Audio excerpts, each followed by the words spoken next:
I'm Diane Kresh, Director of Arlington Library. Welcome to Arlington Reads this evening. I'm recognizing some familiar faces from a couple of weeks ago when we hosted Ann Beattie for the first of our two programs, Dazed and Confused, talking about the generation that came of age after the 1960s. We have the Friends of the Library to thank for sponsoring Arlington Reads, which is now in its 9th year. So if we can take a second and give them a round of applause. All of our programming, all of our children's programming and adult programming is sponsored and supported by the Friends, and they're a very important partnership with us. We're thrilled to be joined this evening by Jeffrey Brown. Many of you know him from the Arlington-based NewsHour. He's not just an Emmy Award-winning journalist who's covered the economy, the arts, culture, telecommunications, and healthcare, to name a few, but he's also an Arlington resident, and we're happy to report a familiar face in this building. He's the third NewsHour journalist that we've featured in Arlington Library. We previously hosted both Gwen Ifill and Jim Lira, so that's another nice relationship that we're very happy to have. And also Jeffrey was suggested by our guest author this evening to do the interview, so I think this is going to be a terrific evening. Richard Ford's Independence Day was the first book to win both the PEN/Faulkner Award for Fiction and the Pulitzer Prize, both within a week of each other. Our Arlington Reads featured title, The Sports Writer, established the everyman character of Frank Bascombe for what was eventually a trilogy with Independence Day and The Lay of the Land, and as recently reported, a forthcoming collection of short stories, Let Me Be Frank with You, to be published later this year. Frank Bascombe is an ordinary guy just trying to get by, dealing with the death of a child, mismanaging complicated relationships with his children, his ex-wife, his girlfriends, a man as easy to dislike as he is to like. And yet his vulnerability, his humor, and his humanity shine forth, giving the reader cause to root for Frank as he, and each of us, tries to find hope and goodwill in even those most seemingly hopeless situations. Time has called The Sports Writer one of the 100 best novels published since that magazine was founded. In addition to his 7 novels, Richard Ford has also been honored for his masterful short stories with both a Rhea Award and a PEN Malamud, and he is a noted editor of short story collections. We co-hosted a terrific afternoon with students from Marymount University this afternoon, and Richard and the students covered a wide range of topics, including the value of reading, do lots of it, the writing life, do whatever you can to avoid it, and whether people can change, that's up to you to decide. So ladies and gentlemen, it's my pleasure to welcome 2014 Arlington Reads featured author Richard Ford and NewsHour Jeffrey Brown.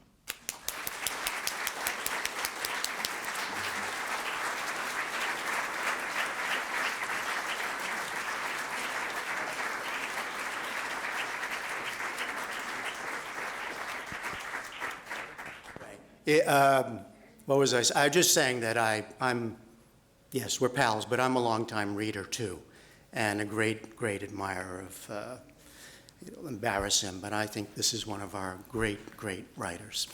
I'm going to assume that many of you have read The Sports Writer, because we're going to talk a little bit about this character of his, as I've talked to him on the NewsHour in the past. But I wanted to start with the news about it, which is that he's back. Yeah. Right? Yeah. So why is he back? Well, for some good reasons.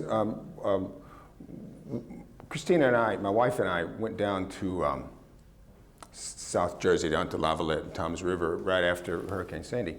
And I had decided after I wrote the Lay of the Land that I wasn't going to write any more Frank Bascombe novels because it was too hard. And finishing books for me is a real trial. It's great to write books. It's fun to write books, but then you get to that point when what you've written has to be, all the words have to be in the right place. So I decided I wasn't going to do that anymore. And so we went down to see, because we'd spent a lot of time in New Orleans after Hurricane Katrina, and we were very interested in what was going on down there. And so on the way back, we just were starting to talk, and I noticed that some of the things that we were noticing and saying, I thought, gee, Frank Bascombe could say that, Frank Bascombe could say that, that could be. So I thought, well, that's what Henry James calls a donné. It really is something that you're given. And I thought, well, what can I do if I have this donné? Here I have a disaster. That seemed a little bit iffy. So I thought, well, I don't want to write a whole long novel because I had just written Canada. And so I thought, well, I'll write 4 novellas. And I lighten the novella form. It's not a very popular form in this country or in any other country for that matter. But it still is a good form. I mean, they say you can read a novella on a long train ride. So I thought that, yeah, you just did one. You just did one. Yeah. Yeah. So I thought, fine, do that. So it didn't have publishing so much at its heart. It was just, I just wanted to write it. So at heart, I just wanted to use it. You did tell people after The Lay of the Land that was the end. I did. And I was one of them you I told. did. In public. I did. I wasn't lying. So this is your chance. This is my to apologize to you for misleading the American public. But you know, the truth is, since we're going to tell the truth, when I was running around the world with Canada, a lot of people came up to me at book signings and said, would you not please consider writing another Frank Bascombe book? And I thought, only a fool would say no, because the one thing you want when you write a book is a readership. And here was a readership of people who really thought that there was a reason to read such a book again. So I thought, well, give it a crack anyway. So I wrote that one story, which I gave you, and then I thought, well, I'll write another one, and then I'll write another one, and then I'll write another one. So that's how it happened. But when we talked about him, I think for Lay of the Land, I remember asking you, does he come back because he calls out to you, or because you need him in some fashion? It was the latter, more than him. Well, I think I do anyway. I have that voice that I can write in, and its value to me is as a sort of a voice that implies an intelligence. I can transact a lot of experience with that voice. It's also comic, and it's also at the same time serious. So it's very attractive to me to do it. So it's available to me to do, but I kind of think that I just decide to do it, and maybe I have a need to do it. But I think what I do is I just decide I'm going to do it. Sometimes people will say to writers, do your characters just take over? And I always say, no, they don't. I take over. I run everything. And that's what it means to be an author. It means you authorize everything. and so when I think the characters have the potential to sort of take over, then I slap them down. Sometimes people say, what are your characters doing when you're not around? And I say, they're not doing anything. They're like Charlie McCarthy. They're waiting for Edgar Bergen to come and take him out of his box. The Lay of the Land was set in what Frank referred to as the permanent period. Yes. So he's in his 50s. Yes. An age. You know more about that. You know more about that than I would. Yeah. Because I'm 70. Well, but I did note that the new one. Yes. He's in his late 60s. Yes, 67. Yeah. The default period. Yeah. Yeah. So explain the permanent period versus the default period. And why do you have this need, by the way, to divide things up into periods, like the plastic? Well, I think it actually helps. I think it actually helps the reader. Yeah. I think that most of us, convention divides our lives up into youth, middle age, old age, and I think there are still these long periods in between these conventional demarking lines that we don't know. We don't know what this period is. So I think a novel can come along and say, this period of your life, when you're in your 50s, is the permanent period. And I can't even remember what it is now, which is a blessing in a way. But the permanent period, the idea that I recall is that it's the one you're going to be remembered for. Right. You That's know, exactly permanent in that right. sense. Yes. That when you die, this is what people will remember about you, if they remember anything at all. Right. So he was much concerned Yes, he was. about whether he would be remembered at all. At that particular point, did anybody care? A lot of things had fallen Right. apart. I think people think that. I think that people wonder whether they long for it or not. I don't myself particularly long for it, but some people I think long for it. You know, we always hear people talking about their legacy. I don't know what that means, but I mean, I think about my friend Ray Carver. You know, he was a great American writer, and nobody talks to me about him anymore. I go around the world. There was a time when people talked to me about him all the time. I have to bring him up. And so what happens is that you die and people forget about you. And it's okay. I mean, your kids don't, but I don't have any kids. Yeah, that was something that I was This interested just took a depressing turn, in. didn't it? No, believe me. In my life, there was nothing depressing about not having children. It was the best thing that I ever did. No, I meant I meant that you die and nobody remembers. We wouldn't be sitting here if I had had children, I'll tell you that. All right, so where is Frank now? Is in his late 60s, Right. And it's a different period. It's the default period. Yeah. And it's Frank has a former, his first wife is in an extended care facility, a very expensive extended care facility outside of Haddam, New Jersey, and she has Parkinson's, and she's fine. She's just there. Her house was blown away in the hurricane. And so that she just decided to go install herself in this place. And she makes Frank come out to see her all the time. And so what he does is he tries to become, for her, the benefit of her, the best person he could be, which is to say he doesn't depend on the past. He's always polite. He doesn't ask questions for which he doesn't want an answer. He's never ironic. He's never sarcastic. And I thought, well, what is that? Well, that's a person trying at this period in his life to affect to be the best person he can be for the purposes of his, in this case, of his ex-wife. So that's how he comports himself. And I thought that that's the sort of default self that he sort of resolves himself into. So that's what it is. And it becomes the default period of life in which you are as close to being the kind of person you would probably best be if you can do it. But the only difference between that and actual human character is that you decide that it's at your discretion, whereas if you believe Emerson, you don't have any discretion about your character. Your character is a little hard nut inside of you that only is, whereas I don't believe in that at all. I think you'd have discretion about most everything that you do and are and be. So that's what he does. Mm-hmm. Yeah. But he's also at an age where he's feeling his body start to give way a bit, Yeah. worried about certain things. Yeah. You'll be there.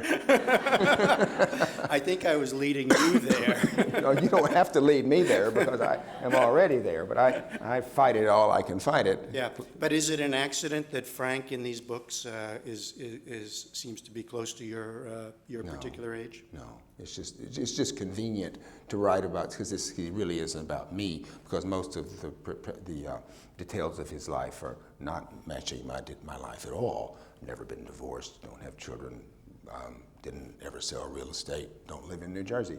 And so, but it was just convenient because the things that I knew and knew to myself to be thinking about could be tried out on him in a slightly, and in some cases, exaggeratedly different way. Mm-hmm. Yeah. Do you, just to go way back, and then I want you to read some of this new thing, but well, tell us where he first came from, because you just said you did Frank. not this, not that, not that. Where Frank first Where came did Frank from? first come from, yeah. Well, he came from, first of all, from me wanting to write a character who could be both corporeal and sort of thoughtful and almost smart. I mean, that has a lot to do with my own psychology, growing up dyslexic and never being thought to be smart and longing to be smart. But all I was sort of bodily, visceral, and I was perceived that way by my teachers.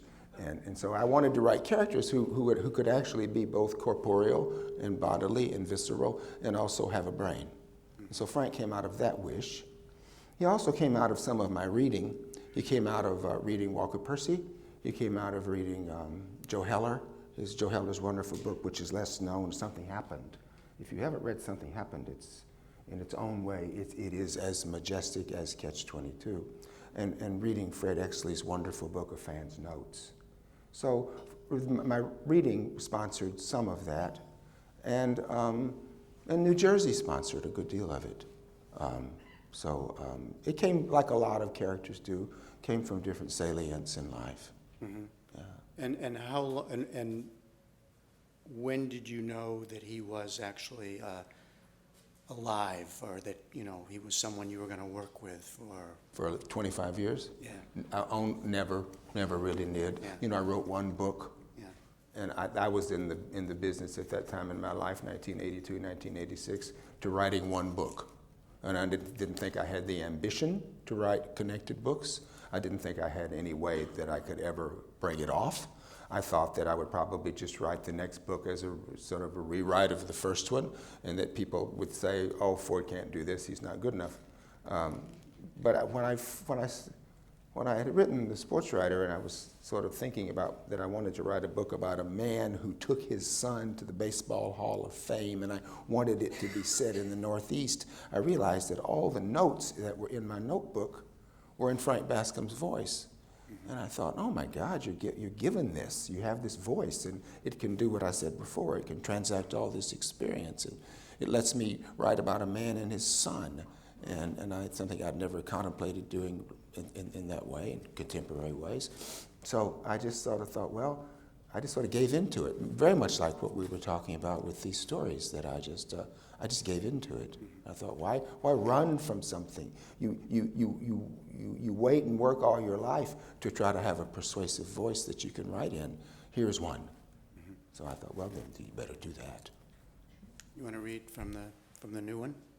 I mean, no, yeah. I'm not asking. Actually, No, just read from the first one. Yeah. This is called I'm Here, and it's about, it's set right after Hurricane Sandy, right toward Christmas of 2012. And as was said, it's going to be part of this book called Let Me Be Frank With You. And I'll read two little passages from it. Strange fragrances ride the twitchy, wintry air toward the shore this morning, 2 weeks before Christmas. Flowery wreaths on an ominous sea, stirring expectancy in the unwary. It is, of course, the bouquet of large-scale home repair and rehab, fresh-cut lumber, clean white PVC, the lice sniff of Saccrete and stinging sealants, sweet tar paper, denatured spirits, the starchy zest of Tyvek mingled with the ocean's sulfurous weft and Barnegat Bay's landward stink. It is the air of full-on disaster. To my nose, once practiced in these things, nothing smells of ruin as fragrantly as the first attempts at rescue. I noticed it first at the red light at Hooper Avenue, then again when I'd climb out to gas up my Sonata at the Hess before heading onto the bridge, Tom's River, to Seacliff. Here, in the rich gas station scents, a wintry breeze flitters my hair as my dollars spool along like a slot machine in the gathering December clouds. The breeze has set the silver whirligigs to spinning at the grandly reopened Bed Bath & Beyond at the Ocean City Mall. Only new bedding can keep us down. Across its acres of parking, a 10th full at 10 a.m., the Home Depot, Kremlin-like, but enigmatically still your friend in spite of all. Its doors are thrown open wide and early. Customers trail out, balancing boxes of new toilet works, new motherboards, new wiring harnesses, shrink-wrapped hinge assemblies, hollow core doors, an entire front stoop teetering on a giant shopping cart. All is on its way to some still standing domicile blottoed by the hurricane 6 weeks past. but not lost from memory. Everyone's still stunned here, quarrelsome, funked, put upon but resolute. All are committed to coming back. Out here under the Hess awning, someone's piped in loud sports talk radio, the Pat and Mike show from Magic 107 in Trenton. I was once among their faithful. They're old now. A booming voice, it's Mike, declares, "Wow, Patrick, Coach Benzawicki cut loose a fuselage of F-bombs, I'm telling you, a real 30 seconds over Tokyo." "Listen to it again," Mike says out of the speaker built somewhere deep inside the gas pump. Total disbelief, total. This was on ESPN. Another gravelly voice, exhausted. Coach Benzawicki takes up now, clearly in a fury. "Okay, let me just tell you so-called F-bomb sports writers one F-bomb thing. Okay, you F-bombs? When you can F-bomb coach a team of 9-year-old F-bomb grammar school girls, I might F-bomb, might give you a piece of F-bomb respect. Until then, you F-bombs, okay? You can double F-bomb yourself from here to F-bomb Sunday dinner. You heard it here first." The vacant-eyed, white-suited young attendant who's pumping my gas hears nothing, looks at me as if I wasn't there. "About says it all, I guess," Pat concedes to us customers under the breezy Hess awning. "All and then some," Mike concurs. "Just leave your keys at your desk and take the F-bomb bus back to Chillicothe, Coach Benzawicki, because you're done." "Un-F-bomb believable," Pat says. "Let's pause for a break, you F-bomb." "Me, you're the F-bomb." Ha ha ha, ha ha ha ha. In recent months, I've begun compiling a personal lexicon of words that, in my view, should no longer be usable in speech or in any form. This in the belief that life is a matter of gradual subtraction, aimed at a solider, more nearly perfect essence before all mentation goes and we pick up the trib and head off to our own virtual Chillicothe's. A stockpile of fewer, better words could help with that, I think, by setting an example for clearer thinking. It's not so different from moving to Prague and not learning the language, so that the English you end up speaking to make yourself understood bears a special responsibility to be clear and value-bearing. When you grow old, as I am, you pretty much live in the accumulations of life anyway. Not that much is happening, except on the medical front. Better to strip things down. And where better to strip than the words we choose to express our increasingly rare, increasingly vagrant thoughts. It would be hard, for instance, for a Czech speaker to fully appreciate the word poop, or the phrase, "we're pregnant," or "what's the takeaway," or for that matter, "awesome" when it only means tolerable, or preemie, or minty, or "no problem" when you really mean "you're welcome." If I were asked to give a public lecture on this subject, I could and would. Likewise, friggin', soft landing, sibs, bond, closure, hydrate when it just means drink, make art, share, reach out, noise used as a verb, and apropos of Magic 107, F-bomb. Fuck to me is still pretty serviceable as a noun, verb, or adjective, with clear and distinct colorations to its already rich meaning. Language imitates the public riot, the poet said, and what's today's life like, if not a riot? Late yesterday morning, my wife Sally came down to where I was eating my all-bran and stood staring, musing through the window into the backyard at the late autumn squirrel activity. I was pleased to be thinking nothing worth recording, not about anything, just breathing to the cadence of my chews.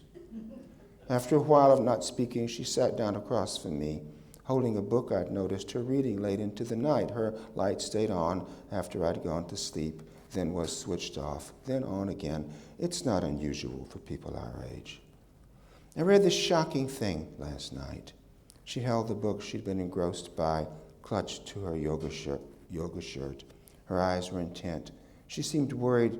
I couldn't make out the book's spine, but understood she meant to tell me about it. "Tell me," I said. "Well," she pursed her lips.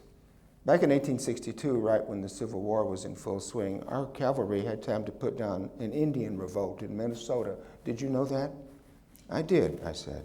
"The Dakota Uprising. It's pretty famous." "Okay, you knew about it. I didn't." "I know some things," I said.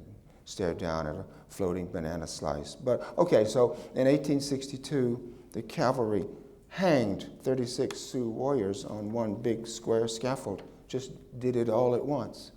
That's famous too, I said. Supposedly they'd massacred 800 white people, not that that's an excuse. She took in a breath and turned her head away in a manner to indicate a tear she didn't want seen might be wobbling out of her eyes. But do you know what they said? These words were nearly choked with throat-clogging emotion. What who said? The Indians. They all began shouting out as they were standing on the gallows, waiting to drop and never speak again. I didn't know, but I looked up to let her understand I realized this was important to her, and that the next thing she said would be important to me. Possibly my spoon had paused on its upward arc to my mouth. I may have shaken my head in amazement. They all shouted, "I'm here." They started calling that out in the Sioux language, all around that awful contraption that was about to kill them. People who heard it said it was awe-inspiring, not awesome. No one ever forgot it. Then they hanged them, all of them, at one moment. "I'm here," as if that made it all right for them, made death tolerable or less awful. It gave them strength. Sally shook her head. Her tear of anguish for long ago 1862 did not emerge. She held her book tight to her front and smiled at me mournfully across the glass-topped table where I've eaten possibly 3,000 breakfasts. I just thought she'd want to know about that. I'm sorry to ruin your breakfast. "I'm glad to know about it, sweetheart," I said. "It didn't ruin my breakfast at all. It didn't." "I'm here," she said, and seemed to embarrass herself. "So am I said. And with those two words, she got up, came around the table, kissed me on my forehead, still embarrassed, then went away, carrying her book back to where she'd come from in the house. So, thanks.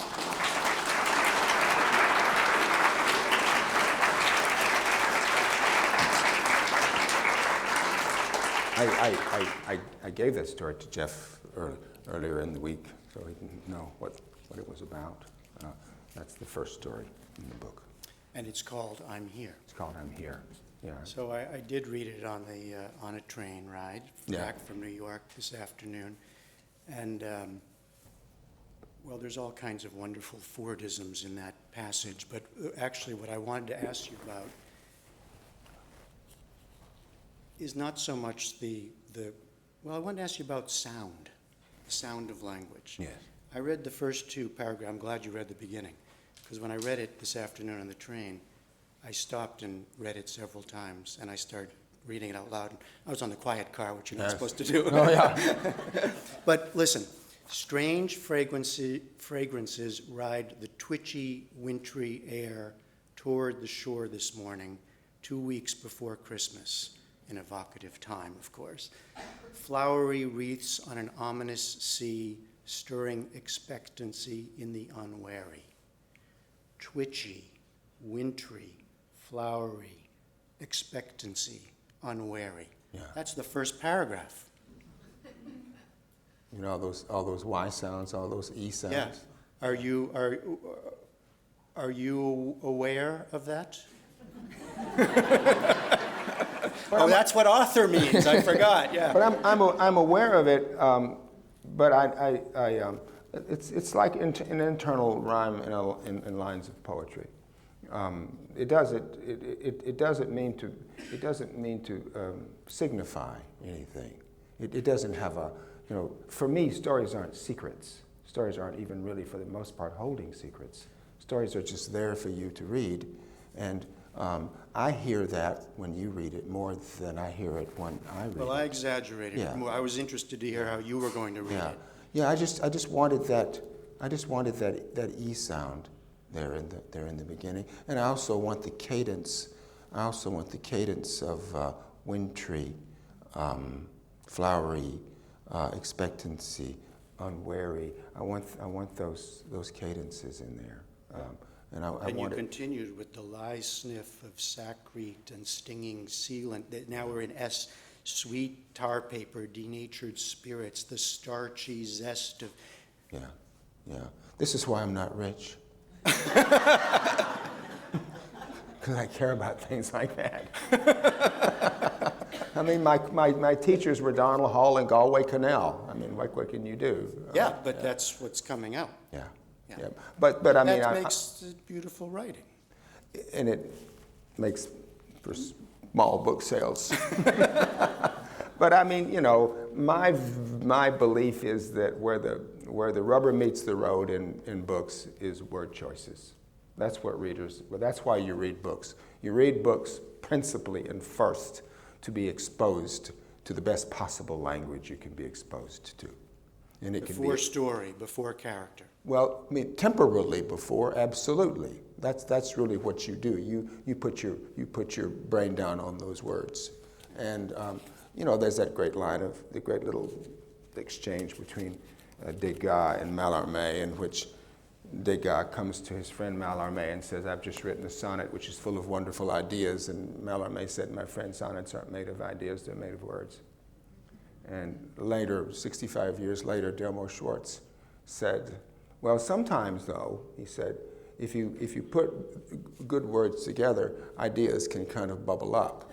and that's how I think, that's what I think, yeah. I mean, you write, I mean, it's not quite as blind as I'm making it out to be. I mean, I knew I was writing about the aftermath of Hurricane Sandy, and the idea is to try to make the aftermath of Hurricane Sandy seem something other than what, if you'll excuse the expression, the news media have naturally caused us to understand it to be, which is to say, what it literally is. Yeah. Yeah. I know we don't have a no problem difference there. of opinion about that. No difference whatsoever on that, yeah. And then you get to the section where you're explicitly talking about the words that should be retired. Yes. Mentee and Yeah. bond and No problem. no probs. I was no glad to problem. see that, because I hate that. Yeah, it's Everybody not- always says, you say something and they say, no problem. It's not. And good. and it wasn't a problem to begin Yes. with. Well, I don't have a problem. Yeah. Yeah, yeah. Well, you know, literature is about trying to make the language that we speak somehow match up with thoughts, and so much of the language that we use every day just bubbles out of our mouth unimpeded and unmediated, and you know, to say no problem. And none of us could live around other people if all of our words were intellected. We couldn't do that. We wouldn't get very far. We wouldn't get past 9 o'clock. But on the other hand, literature is about making us be appreciative of words and language and the choices of them, and so and also it's from the standpoint of somebody who's marking. I write with a pen, who's making words on a page. It's hugely pleasurable. Language just simply is pleasurable. Who was it? Bob Hughes said, Robert Hughes, dead now, wonderful art critic, said that what Cézanne had was experience right up in his face like that. He didn't have theory. He didn't have anything. He just had life like that. And what writers have is language. We have language right up in our face like that all the time. It's beautiful to play with language, but is it easy? Is it any easier for you to write? I don't see you when I see you, you're not writing. Yeah. That's why I guess we're allowed to get together. No, But when you're writing, you're writing. Yeah, yeah. I mean, yes, in a lot of ways. I mean, what I just read to you is writing, and I mean for you to understand it not as what's going on outside the window. I want you to experience it as artifice. I want you to experience it as writing, as a made thing, made for you. And so I don't think about whether or not it's easy or fun. I choose to do it. I think if you choose to do something, you have no business complaining about it being difficult ever. You can complain about things that being difficult if you're made to do it. But I think every morning when I sit down, on the mornings that I do, I think to myself, I'm doing what Chekhov did. So I think to myself, what a great opportunity every day. I'm never skeptical about it. I'm never tired about it. I'm never cynical about it. Have you ever thought about what you would have done if you had not been a writer? Well, I would have probably been a lawyer because I left law school to do this. And prior to that, I would have probably been a Marine Corps officer, which is what I really, really, really wanted to be. But I didn't stay in the Marines long enough for that to really make any difference. Yeah. So this is okay, though.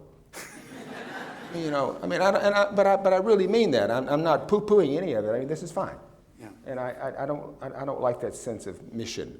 I think if I hadn't done this, I hope that I would have done something that would have been useful to the world. I could do I would love to do what you do. You know, to get to bring the things to people's lives that you get to bring. I think that would be great. It would be really great. When I was a sports writer working for Inside Sports and some for Sports Illustrated, if they hadn't fired me and kicked me out, I would have kept on doing it, and I would have thought I was the happiest person in the world. Do you want to tell that story? Why did they fire you? Well, it was. I went to work for Inside Sports in 1980. I wrote 2 novels, and then I thought nobody read them, nobody cared about them. They were okay reviewed, but nobody read them, nobody bought them. So I thought, okay, Ford, you've had your shot. You're however old I was, 37, 36. And so I thought, well, you better get a regular job. You have to make some money. Your wife's earning all the money. So I got my agent to get me some work for a magazine that Newsweek ran called Inside Sports. And so I worked for Inside Sports for 2 years, and I just loved it. I just thought it was cool. That's why I wrote The Sports Writer when they finally chucked me out. Then the magazine went out of business. And so right out from under me, so I didn't have a job anymore. So I went over to Sports Illustrated, and I wrote a couple of things for them. And I went to this guy, Gil Rogan, who was the editor of Sports Illustrated. And I said, you know, I've written a couple of pieces for you. I said, I kind of like to kind of get on. I kind of like to be working for Sports Illustrated. I thought, gee, Time Inc. was great, and, you know, Cradle to Grave, Care, everything. And he said, no, he said, you're a novelist, you're not a sports writer, get out of here. I said, no, I was a novelist. I said, but I am now a sports writer. He said, no, you're not, you're fired. So I went back home to Princeton and wrote The Sports Writer. You know, just backed into it. All right, I'm going to ask you one more question, then I want to open this up to everybody, okay? Because you held up the book, and underneath is Canada. Yeah. I hope you've all had a chance to read Canada. If you haven't, you really should, because personally, I love Canada. Thank you. And I love Richard in his, it's called Canada, but it's his Montana mode, or his Western mode. Yeah. I love the stories that you've written and the novels and Canada. I call it your Montana mode, and you know, as opposed to the Frank, do you think of it that way? You do. I do. You know, everybody alive has got a lot of different ways of addressing the world inside of them. You could call it a voice if you wanted to, but we'd have to have a long talk about what voice actually is, and then I would tell you what I thought. But this has a different kind of rhetoric from that. But you know, we all speak to our priest with one voice. We all speak to our cardiologist with another voice. We all speak to our wife with a third voice. We all speak to we just address the world with, and that means different vocabularies. It means different registers. I mean, maybe the sense of the person coming through is the same, but I have a use for those different modes of address, and I can write a whole novel in one of those modes of address, and I can write another whole completely different novel in another mode of address. And so you have a use, as in at the beginning you decide what use you want to make of the next novel and decide which of these voices? And other voices, I have other voices too, but probably they haven't been as widely read as these two have. Yeah, I do. Because it avails me of, as I said, it avails me of a different vocabulary, of a different diction. Yeah. And I like that, because for me, when Updike died, which I'm sorry about every day of my life, Adam Gopnik wrote in the New Yorker a wonderful eulogy to Updike, and one of the things Adam said about Updike was that Updike managed to get himself fully expressed in his life. And for me, that's everything. To find a way to use up everything I know how to do by writing a book with it, which isn't to say at all to write about myself, but just to use what I know and use my sense of humor and use that brain that I keep trying to make be better and get everything I can do onto the page. And so this is what that allows me to do, those two different voices, different registers. Okay, maybe we take 10 or 15 minutes and let you ask questions, and we've got a microphone, so Let us give it to you. let us. There's a gentleman over here. I think you've lived in a lot of different places, but I believe you grew up in Mississippi. Yes, and sir. you lived at least part of your life in New Orleans. Yes, sir. And it's interesting hearing you talk about the different voices that you've used to write in, and obviously you're expressing yourself in them. Could you talk a little bit, obviously can't talk all about it, about what the South means to you, and particularly what New Orleans means to you, both as a place and as an idea? As you imply, that's a huge subject, and I mean, Mississippi is where I was helplessly born, and comes with Mississippi, Eudora, and Faulkner, and a huge literary license, which basically says to you there is such a thing as writing, and maybe you might be able to do it. So that was hugely important to me when I was young, even though I didn't want to be a writer when I was young. The other thing the South meant to me was, and this is a little more complicated than that, I wasn't very comfortable in the South. I was on the wrong side of the race issues when I was in high school, which we would say was that I was on the right side of the race issues. And when I got up to, I got out of Jackson as fast as I could because I was going to get in trouble, and had already gotten into some trouble. I wasn't brave. I wanted to get out.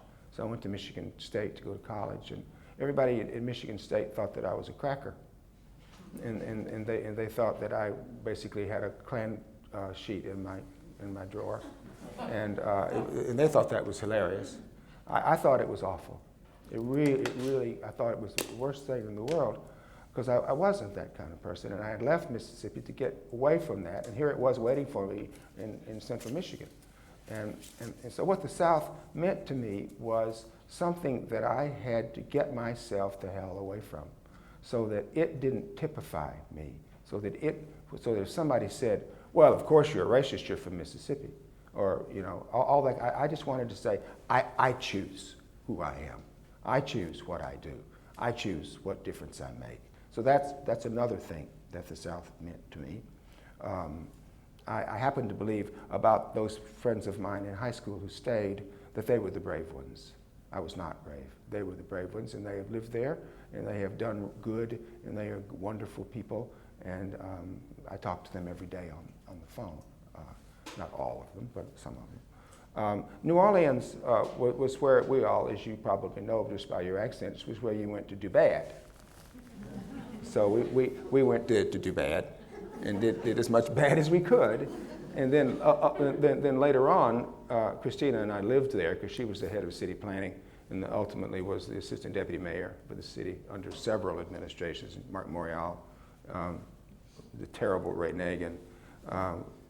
And so when I thought it might be possible to write about New Orleans, I didn't want it to be tinctured by anything that was the South for me. So what I did was I wrote several stories set in New Orleans, but when I wrote them, I left all of the identifying marks of New Orleans out of it. And then after I got the story written, I said to Christina, I said, do you think I can put the New Orleans part in now? So I retrofitted the stories back into New Orleans so that I could be certain that the story was my story, so that the story wasn't something that was a residue of Walker, or was a residue of Tennessee, or was a residue of Eudora, or was a residue of Faulkner. It had to be something that I thought and that I did, and didn't have any of those sonorities about it at all. And it worked out okay. I wrote a story called Calling, which is in the A Multitude of Sins, which I think is probably the best story I ever wrote. But I did it that way. I wrote it out without saying, you know, New Orleans, and then I put it in later. So, you know, we make our peace with these things the best way we can make our peace with them. I would like to be a writer that anybody can read and anybody can understand, Because I don't want to write stories that you have to be a Southerner to appreciate. I don't want to rely on Southern landscape. I don't want to write about race unless it's my version of race. I don't want to write about history unless it's my version of history. All right, we'll go back. Sorry. Yeah, thanks for being here tonight. I'm curious about the so far trilogy in terms of totally loved the sports writer. Thank you. Really, I would say changed my life. And then Independence came along. And it's a very different. There's a different rhythm in the book. There's a different energy. And Lay of the Land then takes it down to this level of density of experience that is so he's so rich in detail going through his life, and I'm wondering, did you consciously make these books very clearly the same person, but different for our benefit? Was that you evolving as a writer, is what you wanted to do? No. Because then Canada, in some ways, comes back in a very different cadence again from Lay of the Land, which, you know what I mean? No, Are you trying to make it interesting for us or for yourself, or? Thank you. I was just, to be truthful with you, I was just trying to do it the best way I could. And I think as you get older, your brain is fuller of stuff.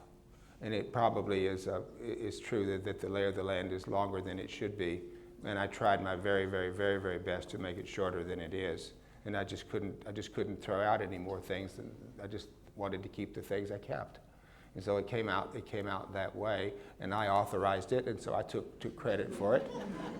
But I wasn't doing it for any other reason except for reasons of the book's own internal demands. I felt it its own internal rhythms, and so I wasn't trying to do anything to or for you other than to delight and edify. You know, that great line of Lewis's, that literature is the supreme means by which we renew our sensuous and emotional life and learn a new awareness. That's what I'm always trying to do.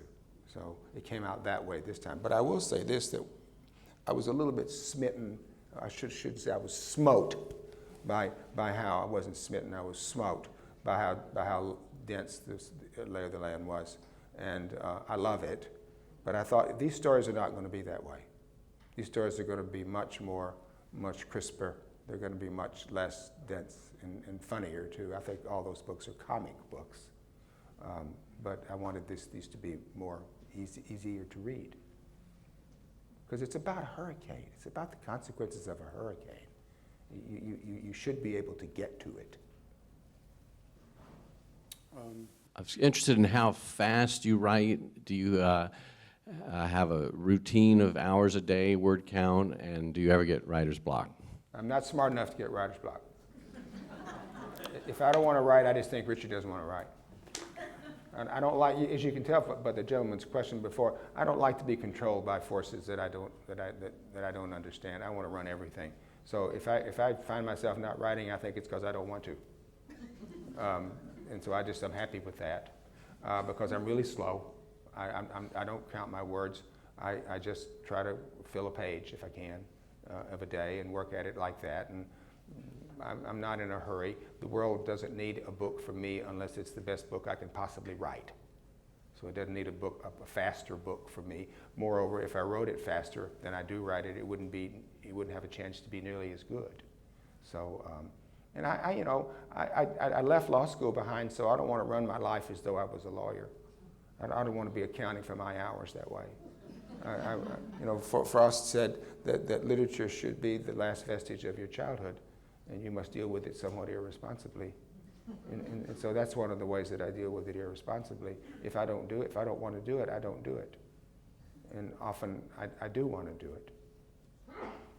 And there's nothing more regimented than that. I mean, I don't want to be neurotic about writing. Human beings write books, and it's a human thing to do. It doesn't require genius. Sometimes you can make something very magical just in the hot little crucible that a book is. But you have to live it. It's a vocation. It's on the same tracks as your life is on. So you have to have a life along with it. And I have one. But thank you.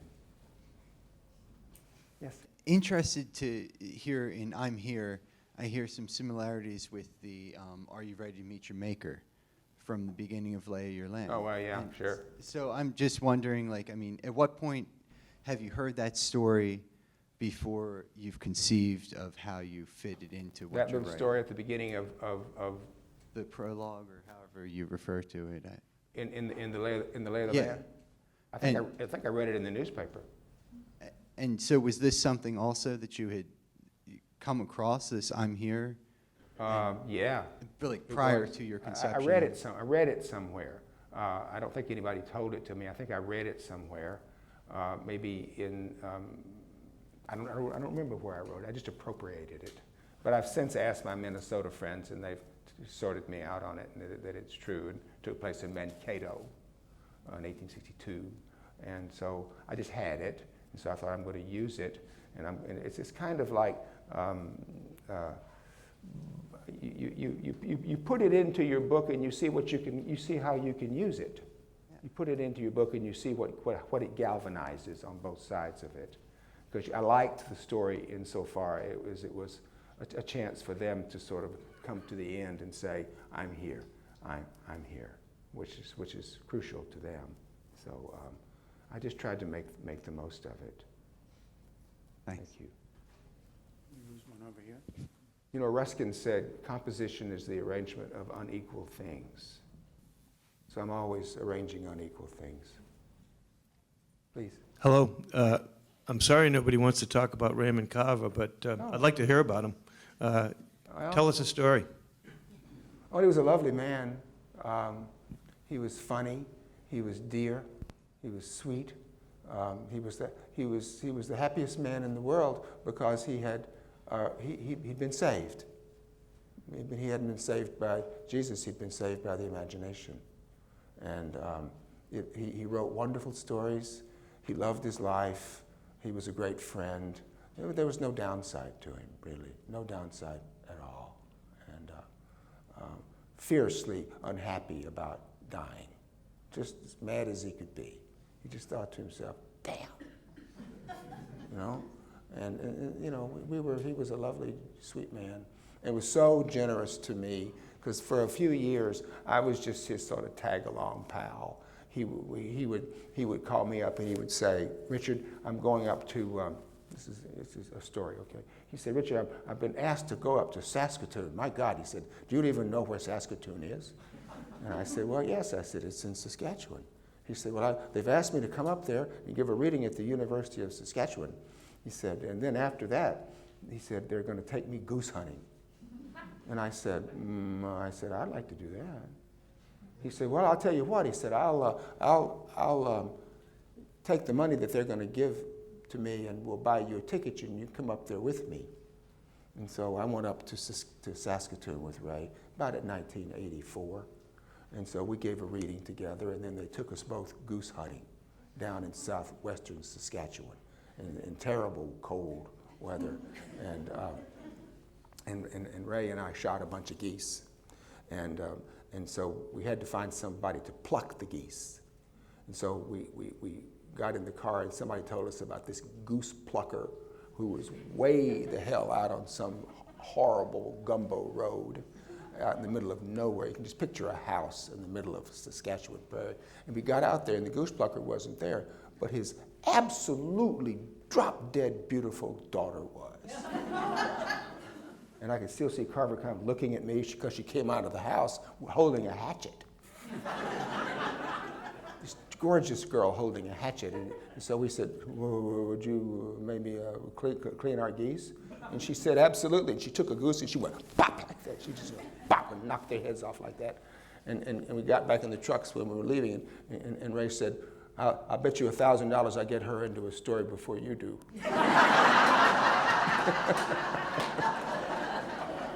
And who won the bet? I won the bet. But he was that kind of guy. Well, I was going to say maybe that's a good place. It's 8 o'clock. That's a good place to end. Nice story. And we all okay? Yeah. We end there? Thank you Okay, all well, so thank much. you all very much. Okay.